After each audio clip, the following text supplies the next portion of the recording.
예레미야 46장 말씀을 같이 교독하겠습니다.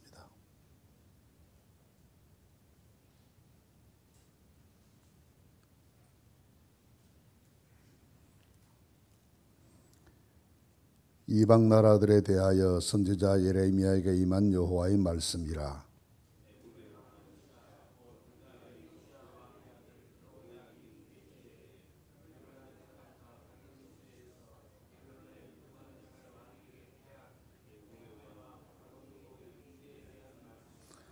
너희는 작은 방패와 큰 방패를 예비하고 나가서 싸우라.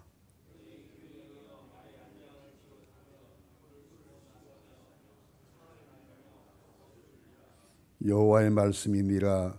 내가 본적 그들이 놀라 물러가며 그들의 용사는 패하여 황급히 도망하며 뒤를 돌아보지 아니함은 어쩌미냐. 두려움이 그들의 사방에 있음이로다.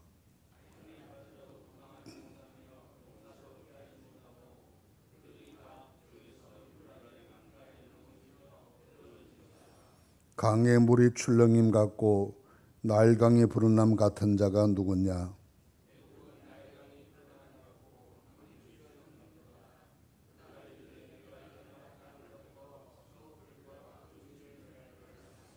말들아 달려라. 병거들아 정신없이 달려라. 용사여 나오라. 방패 잡은 구스 사람과 붓 사람과 활을 당기는 루딤 사람이여 나올지니라 하거니와.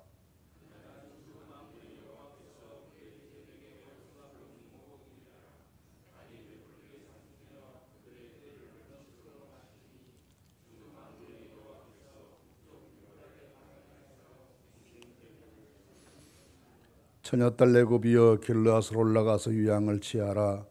내가 치료를 많이 받아도 효력이 없어 낫지 못하리라.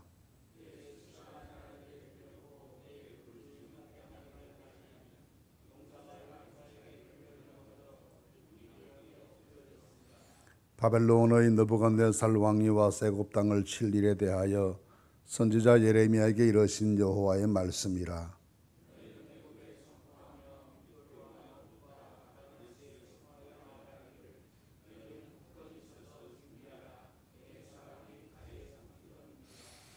너희 장사들이 쓰러지면 어찌함이냐. 그들이 서지 못하면 여호와께서 그들을 몰아내신 까닭이니라.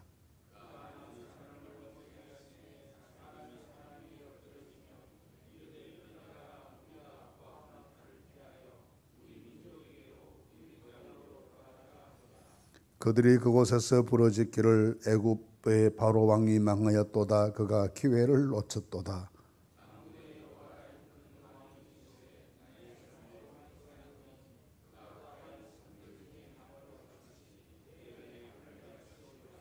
애굽에 사는 딸이여, 너는 너를 위하여 포로의 짐을 꾸리라. 노비 황무하며 불에 타서 주민이 없을 것임이라.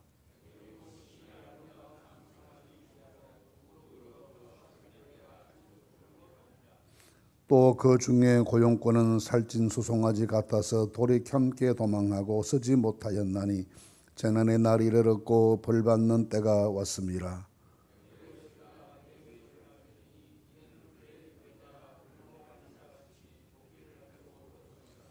여호와의 말씀이니라. 그들이 황충보다 많아서 셀 수 없으므로 조사할 수 없는 그의 수풀을 찍을 것이라.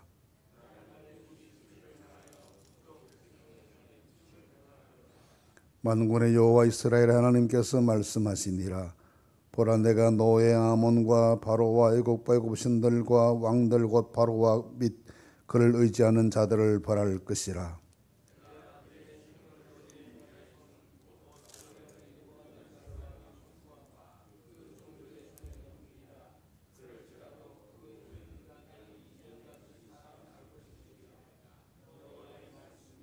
내 종 야곱아 두려워하지 말라. 이스라엘아 놀라지 말라. 보라, 내가 너를 먼 곳에서 구원하며 내 자손을 포로된 땅에서 구원하리니 야곱이 돌아와서 평안하며 걱정 없이 살 때에 될 것이라. 그를 두렵게 할 자 없으리라. 여호와의 말씀이니라. 내 종 야곱아, 내가 너와 함께 있나니 두려워하지 말라. 내가 너를 흩었던 그 나라들을 다 멸할지라도 너는 사라지지 아니하리라. 내가 너를 법도대로 징계할 것이요 결코 무죄한 자로 여기지 아니하리라 하시니라. 아멘.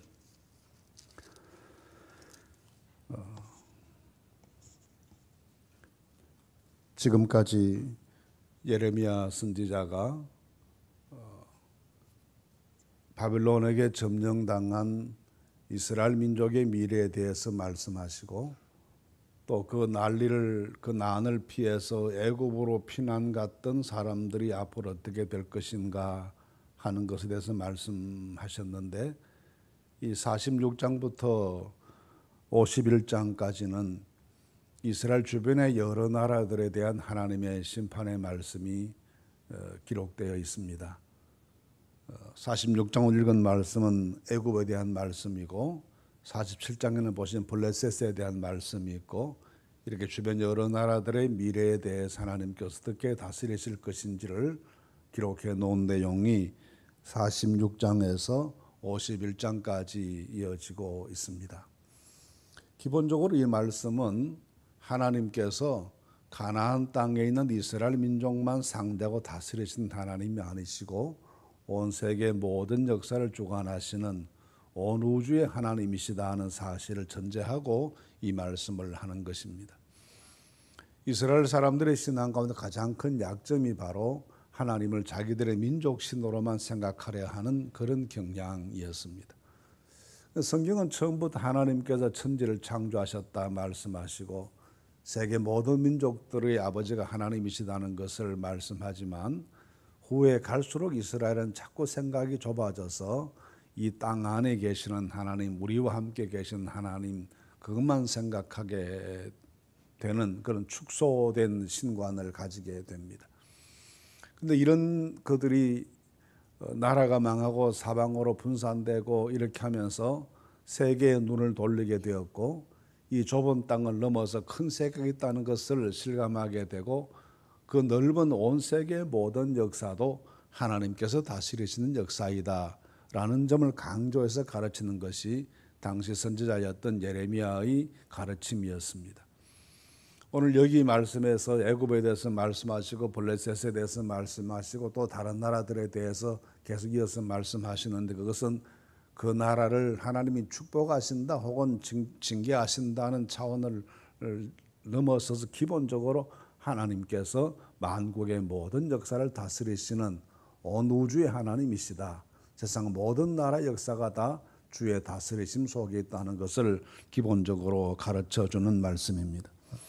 그렇게 하면서 46장 말씀은 전체가 애굽에 대한, 이집트에 대한 하나님의 심판의 말씀인데, 이 말씀은 기본적으로 두 가지 전쟁을 말씀하고 있습니다. 한 가지는 이미 지나간 과거 역사인데 갈그미스 전쟁이라고 하는 그 전쟁에 대해서 하는 말씀, 여호야김의 넷째 해에 하는 BC 604년 또는 BC 605년에 있었던 과거 역사 한 가지를 설명하고 있고, 또 한 가지는 앞으로 다가올 느부갓네살이라는 바벨론의 왕이 애굽을 침공해 애굽을 점령하게 될 앞으로 이루어질 역사에 대한 내용인데, 이 역사는 대체로 언제 정확하게 그 역사가 이루어졌는지에 대해서는 기록을 찾아보기 어렵지만, 당시에 기록된 여러 가지 비문들이나 이런 고고학적 증거들을 보면 대체로 568년이나 581년 이 어간에 바벨론이 이집트를 침공하고 이 이집트의 북부 지역을 점령했던 그런 전쟁에 대한 예언의 말씀이 예레미야를 통해서 주어지고 있다, 그렇게 보겠습니다. 2절 말씀이 좀 자세한 정보를 제공해 주고 있는데, 애굽에 관한 것이라 곧 유다의 요시야 왕의 아들 여호야김 넷째 해에 유브라데 강가 갈그미스에서 바벨론의 느부갓네살 왕에 패한 애굽의 왕 바론느고의 군대에 대한 말씀이다 했습니다. 이 갈그미스라는 말이 나오는데, 이 갈그미스 전쟁 굉장히 역사적으로 중요한 전쟁인데 BC 604년과 605년경에 있었던 전쟁입니다. 이 전쟁에서 신흥 강국이었던 바벨론과 전통적인 강국인 이집트가 유프라데 강가에서 두 나라의 운명을 걸고 일대 전쟁을 벌이게 되는데, 이 전쟁에서 이집트가 애굽이 패배하게 됨에 따라 이 지역 전체의 패권이 바벨론에게로 넘어가는 결정적인 계기가 되었던 전쟁이 이 갈그미스 전쟁이었습니다. 이때 이스라엘도 여기에 연루가 되게 되는데 이 전쟁이 있기 전에 애굽의 군대가 북쪽으로 진격해 올 때 요시야 왕이 나가서 그 군대를 상대하다가 요시야 왕이 전사하게 됩니다. 이 요시야 왕의 전사하는 왕국 남왕국 유다의 역사에 굉장히 불행한 사건이었죠.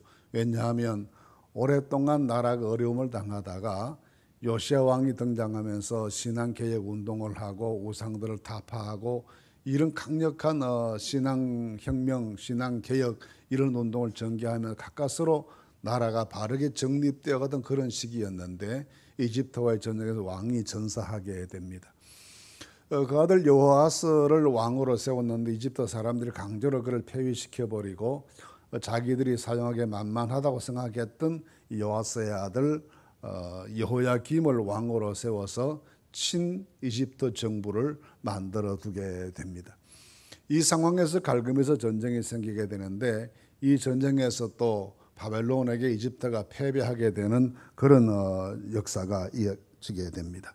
그래서 3절 말씀에서 12절 말씀까지는 이 갈그미스 전쟁에서 이집트가 패배한 역사를 설명해 주는 그런 내용입니다. 우선 이 말씀을 보시면 이집트의 군대가 굉장히 강력하다는 것을 전제합니다. 3절 말씀 보시면 작은 방패, 큰 방패, 그리고 4절 말씀은 기병, 말의 안장을 지우고 투구를 쓰고 창을 갈고 갑옷을 입고 이런 내용 말씀인데 여기에 거명된 이런 내용의 모습들은 당시로서는 굉장히 강력한 군대의 무장의 모습입니다. 어느 나라 군대보다도 더 많은 무기를 가지고 있고 무장을 해서 결코 패배할 수 없을 만큼의 강한 군사력을 갖춘 나라였다는 것을 말합니다. 그런가 하면 그 군대의 수가 얼마나 많은지 7절 말씀 보시면 강의 물이 출렁임 같고 날강이 부름 같은 자가 누구냐.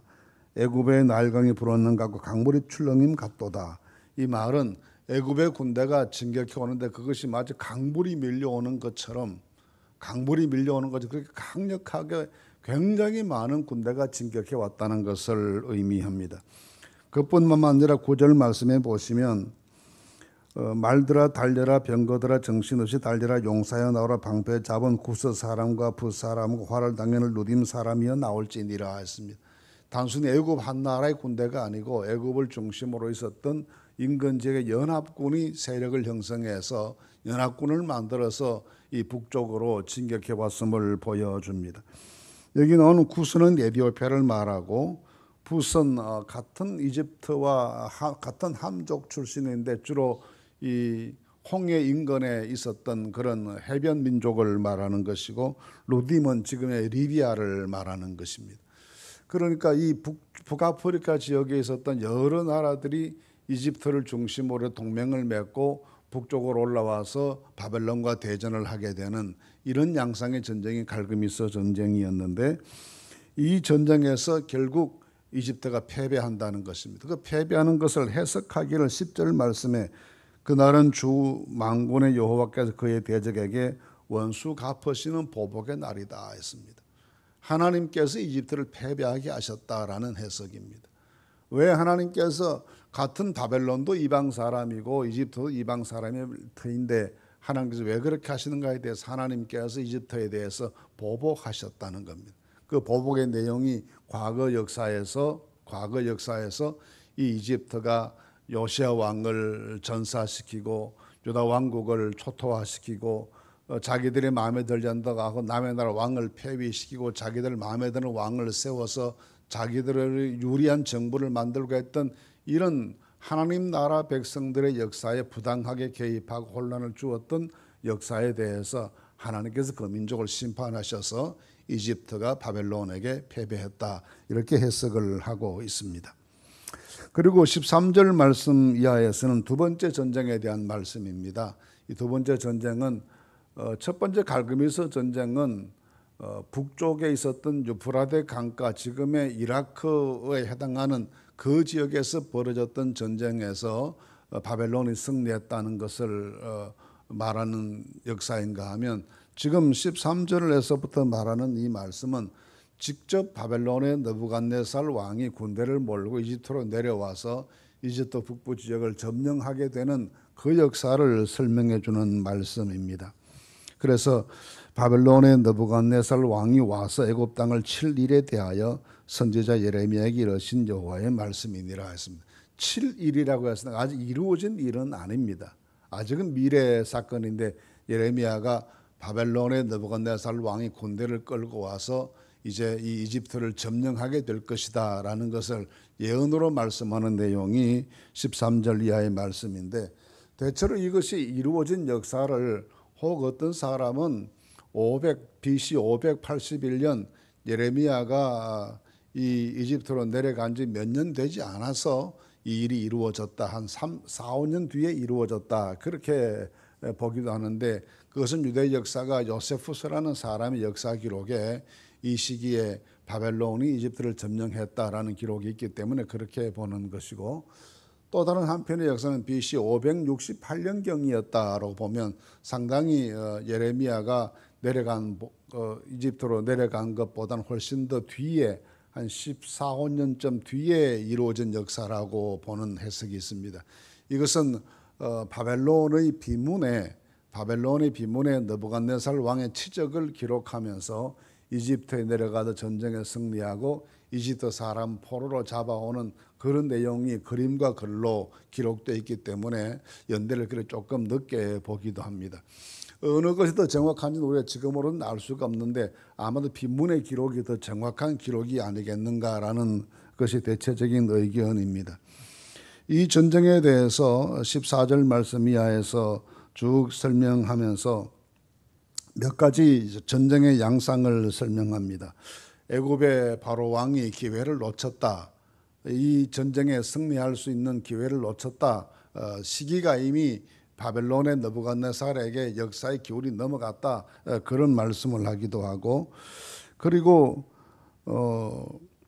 동맹으로 왔던 군대들이 동맹이 와야 된다는 점을 설명합니다. 16절 말씀 후반에 보시면 우리가 포악한 칼을 피하여 우리 민족에게로 우리 고향으로 돌아가자. 이 말은 이집트를 지원하기 위해서, 애굽을 지원하기 위해서 함께 동원되어 왔던, 좀 전에 보았던 이 연합군을 형성했던 구스 사람이나 루딘 사람이나 이런 외국의 용병들이 이 전쟁에 승산이 없다는 것을 생각하고 우리 고향으로 빨리 철수해서 돌아가자 해서 동맹이 와야 되는 그런 양상을 보인다라는 말씀입니다. 그래서 결국은 애굽이 철수하게 되고 피난하게 되고 이쪽 지역을, 이 북쪽 지역을 거의 바벨론이 점령하게 되고, 그리고 바벨론의 점령 앞에 애굽의 왕이 항복하게 되는 그런 결과를 가져오게 될 것임을 말씀합니다. 그러면서 25절 말씀 이하에서 하나님께서 이렇게 말씀하십니다. 만군의 여호와 이스라엘의 하나님께서 말씀하시니라. 보라, 내가 너의 아몬과 바로와 애굽 신들과 왕들과 바로와 및 그를 의지하는 자들을 벌할 것이라 했습니다. 애굽의 신들을 징계하신다는 말씀입니다. 사실 하나님께서는 출애굽기의 10가지 재앙을 통해서도 하나님께서 애굽의 신들을 징계하시는 모습을 보이십니다. 10가지 재앙에 사용되었던 여러 가지 자연현상이 있었습니다. 예를 들어 나일 강이 피로 변한다든지 또는 뭐 개구리 떼가 올라온다든지 하는 이런 현상들인데, 거기에 사용되었던 여러 가지 동물들이 다 이집트 사람들이 신으로 섬기는 그런 동물들입니다. 대형 박물관에, 영국에 있는 대형 박물관에 가면 이집트에서 가져온 많은 물건들을 전시해 두었는데 이집트관에 들어간 입구에 큰 개구리상 하나를 세워두었습니다. 개구리가 신으로 숭배받았다는 하나의 역사적인 증거들이죠. 그래서 하나님께서 10가지 재앙을 통해서 이스라엘 사람들의 하나님께서 애굽 사람들이 신으로 섬기는 모든 것들이 다 애굽에게 복을 주는 것이 아니라 저주를 주는 것이 되었다. 그것을 하나님께서 재앙을 통해서 가르치시는 것이죠. 오늘 여기 말씀에서도 이 전쟁을 통해서, 애굽이 패배하는 전쟁을 통해서 애굽 사람들이 섬기는 신들이 얼마나 허망한 것인가, 그 신들에 대한 징계이다 라고 말씀하실 만큼 하나님께서 애굽의 모든 우상들이 무너지게 하시는 전쟁을 수행하신다는 것입니다. 그러면서 마지막 27절 28절 말씀에서 이렇게 전란이 생겼는데 바벨론도 혼란스럽고 여기 이집트도 혼란스럽고 어디에도 안전하지 못하고 전 세계가 전쟁으로 들끓는데 이스라엘은 이미 나라가 망해서 포로로 잡혀간 상황이고 그런 가운데 여기 하나님께서 내 종 야곱아 두려워하지 말라 이스라엘아 놀라지 말라 보라 내가 너를 먼 곳에서 구원하며 내 자손을 포로된 땅에서 구원하리니 말씀하십니다. 에집트도 망하고 바벨론도 혼란스럽고 세상 모두 전쟁으로 들끓고 나라는 이미 망했지만 이제 남아있는 백성들은 바벨론의 포로로 잡혀가는 사람들만 남아 있습니다. 남아있던 사람들이 반란이 생겨서 이스마엘이라는 사람 반란 때문에 총독이 살해당하고 또 남아있던 사람들이 바벨론의 보복을 두려워해서 이집트로 다 애굽으로 피난을 왔고 피난 온 그 사람들이 또 이 전쟁 때 참화를 당하고 이런 일이 반복되면서 이제 이스라엘에 남은 사람들은 바벨론의 포로로 끌려가는 그 사람들만 남아있는데 그 백성들이 주시는 말씀이 하나님께서 이 온통 세상이 전쟁으로 혼란스럽지만 두려워하지 말아라. 내가 너희와 함께한다. 반드시 지킬 것이다. 가나안으로 돌아갈 수 있도록 하나님께서 축복할 것이다 라고 하는 이스라엘 백성들에게 주시는 소망의 말씀을 허락해 주시는 것입니다. 세상이 혼란스러움 우리 모두가 다 어렵습니다. 마음도 힘들고 생활도 어렵고 고통스럽습니다. 당하지 않을 수 없는 일들입니다. 그러나 하나님께서는 이 온 세상이 전쟁으로 들끓는 시기에도 포로로 된 그 백성들에게 괜찮다, 내가 함께한다, 지킬 것이다 약속해 주십니다. 오늘 우리가 혼란한 세상 속에 살지만 그것 때문에 걱정도 많이 생기는 일들이 우리에게 있을지라도 하나님께서 우리에게 지키실 것이라 약속하시는 이 약속의 말씀을 믿고 평안 가운데 거하시는 성도들이 되시기를 간절히 바랍니다. 환난 날에도 지켜주시고 혼란한 세계 역사 속에서 돌보아 주셔서 날마다 주의 은혜 가운데 거하도록 우리와 함께 하실 줄로 믿습니다. 이 믿음 가지고 오늘도 승리하시는 성도들이 되시기를 간절히 바랍니다.